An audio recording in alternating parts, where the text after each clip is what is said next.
दादा दादी गेहूं काट रहे थे, तभी दूर से किसी ने हाथ हिलाया। मैं जाने लगा तो दादाजी ने मुझे पकड़कर चुप करा दिया और दादी से बोले कि वह बूढ़ा बंदर आ गया है। आ गया। दादाजी ने चुप रहने को कहा और औजार समेट लिए। मोटरसाइकिल पर बैठते ही दादी ने डर कर पूछा, इतनी जल्दी क्यों है? काम बाकी है। बूढ़ा बंदर आ गया है, उसने दोआवा को पकड़ लिया था।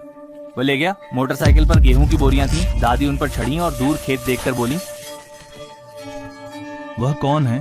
क्या हमारे गांव क्या का हमें है? उसे भी साथ ले लेना चाहिए? दादाजी ने कोई जवाब नहीं दिया और तुरंत मोटरसाइकिल घर की तरफ दौड़ा दी। मैंने पूछा कि क्या वह वाकई बूढ़ा बंदर था? आप मुझे डरा तो नहीं रहे? इस वक्त कौन काम करता है? दादाजी ने सिर हिलाया। वे तेजी से नीचे की ओर गाड़ी ले गए। एक गड्ढे में मोटरसाइकिल अचानक बंद हो गई। दादाजी ने उतरकर किक मारी। इंजन की आवाज आई पर गाड़ी स्टार्ट नहीं हुई। डैशबोर्ड देखकर वे बोले, तेल खत्म, सब बर्बाद। तेल नहीं है, क्या करें? तुम पेट्रोल पंप जाकर तेल ले आओ। पहाड़ पर खतरा है। मोटरसाइकिल छोड़ दो और हम सब साथ घर चलते हैं। दादी नहीं मानी। ये गेहूं हमारी साल भर की मेहनत थी। दादाजी के कहने पर वो मान गईं। उन्होंने मुझे उठाया। दादाजी, वो जंगली बिल्ली बंदर कैसा दिखता है? दूर से बस एक साया दिखा। साया? दादाजी दादी को उतारते हुए बोले।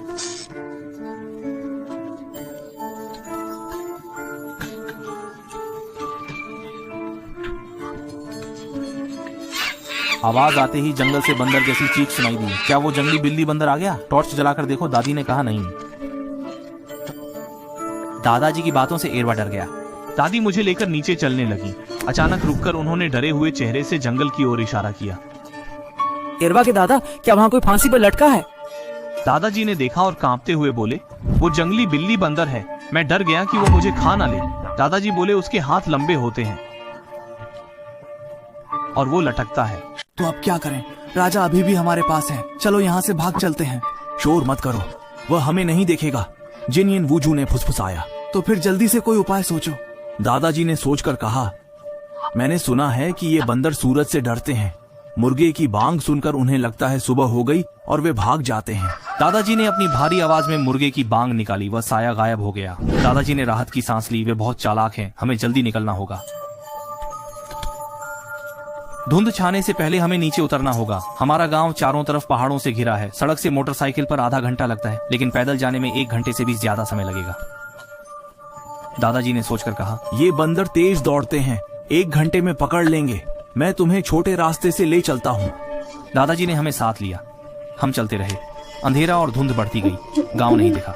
दादाजी को कुछ अजीब लगा और वे बोले, अजीब है, सड़क बनने से पहले तो हम इसी रास्ते से जाते थे। ये क्या हो रहा है? ये रास्ता घूम फिरकर मुझे चक्कर आ रहे हैं। क्या हम गोल गोल घूम रहे हैं? मैंने अभी ये चिनार का पेड़ देखा था। कहीं हम किसी भूतिया जाल में तो नहीं फंस गए? बकवास मत करो, दुनिया में भूत नहीं होते और पहाड़ पर सिर्फ एक चिनार का पेड़ नहीं है।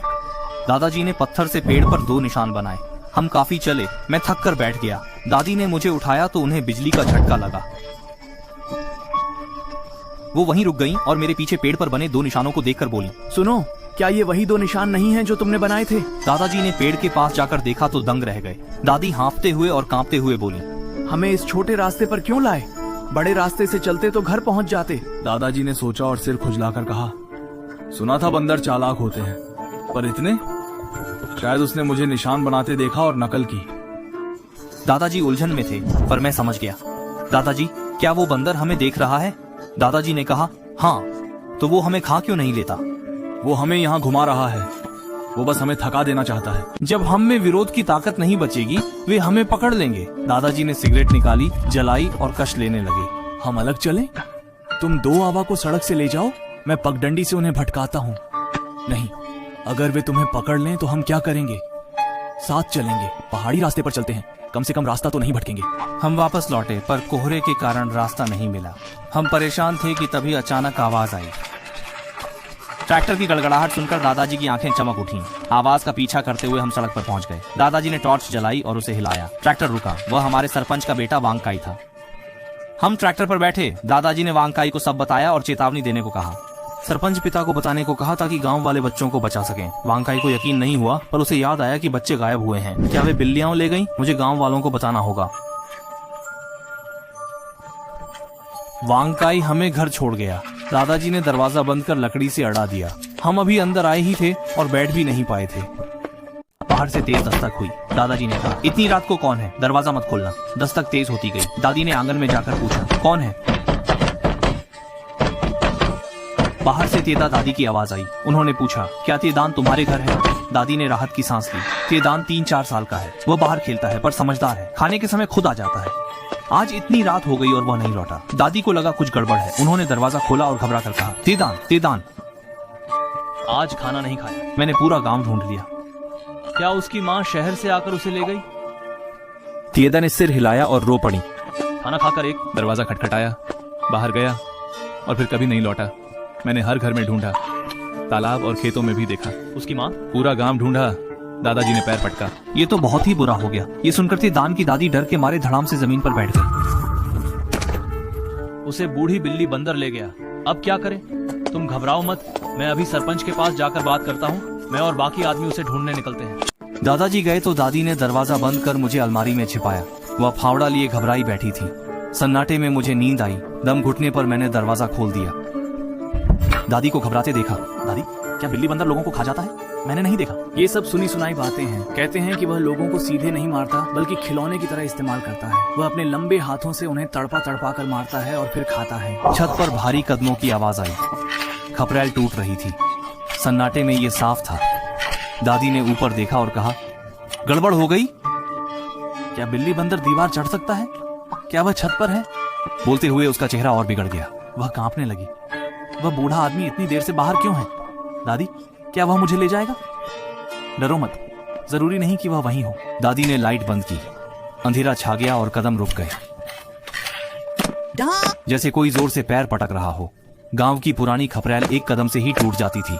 जोर से पटकने पर तो छत ही टूट जाती। मैं अलमारी से बाहर निकला।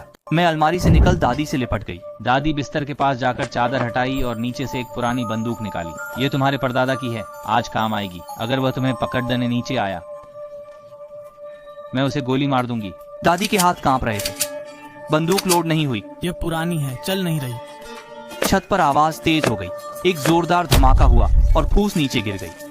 छत में एक बद्दा छेद हो गया और एक काली आकृति दिखी। मैंने छेद से नीचे देखा। अंधेरा था पर उस काली चीज के हाथ बहुत लंबे थे। वह नीचे आते ही मुझे पकड़ दिए चलेगा। दादी घबरा गई और फाउदे से उसके हाथ पर वार किया, पर वह नहीं डरा और अंदर आने लगा। दादी चिल्लाने लगी, माँ भागो, मेरी चिंता मत करो।